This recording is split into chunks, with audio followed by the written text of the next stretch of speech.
is Lenny. I've been performing in Montreal, I guess, since last September, so it's been about 6-7 months. I guess I started performing in Montreal when I first moved here, like a little bit at open mics and stuff, but I started performing in shows, just in the last 6 months. Lenny is a songwriter, new to Montreal, trying to figure herself out. I guess I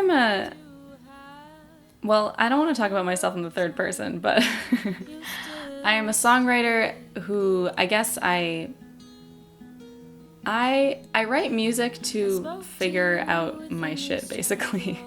Like, I think I love to perform, I love to sing, and I love to play guitar, but me as a songwriter, I really do write music to get by and to kind of help myself process situations. So it's really kind of my lifeline. So it's hard to kind of say who I am as a songwriter. Like, I'm still developing my brand, I guess, because I guess that's the thing I'm supposed to do to be a marketable musician. So the music that I listened to a lot when I was growing up was Shania Twain, Man, I Feel Like a Woman. Let's Talk About Love, that album by Celine Dion. My dad also had that box set, Oh What a Feeling. I think it's like a bunch of Canadian artists.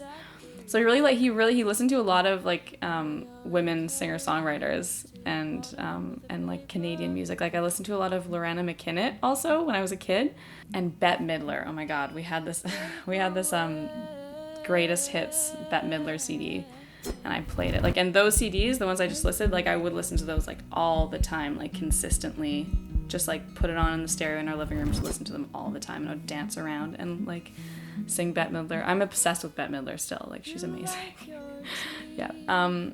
Listening to all of those artists when I was young definitely has influenced my songwriting today, because I listened to all these strong women songwriters that just fucking sang their truth, and they sang loud, and they had like the greatest time. Like, it was a lot of positive, fun music. And so I think that definitely, comes through in my music. That's just kind of always been how I've associated writing music.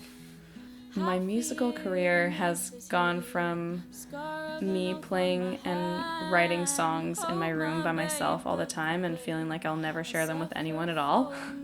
Like, that was like maybe about 5 years ago, to me moving across the country to Montreal from BC and quitting my job in communications and being like, I'm just gonna see what happens and try to be a musician and just like play as many shows as I can and meet as many people as I can, and I want to produce an EP and I want to get this going, I want to go on tour. Like, so it really has evolved from me being like, no, I could never ever ever do this, like no one wants to hear this except for me, to me being like, fuck it, I'm just gonna share it because I think that I'm allowed.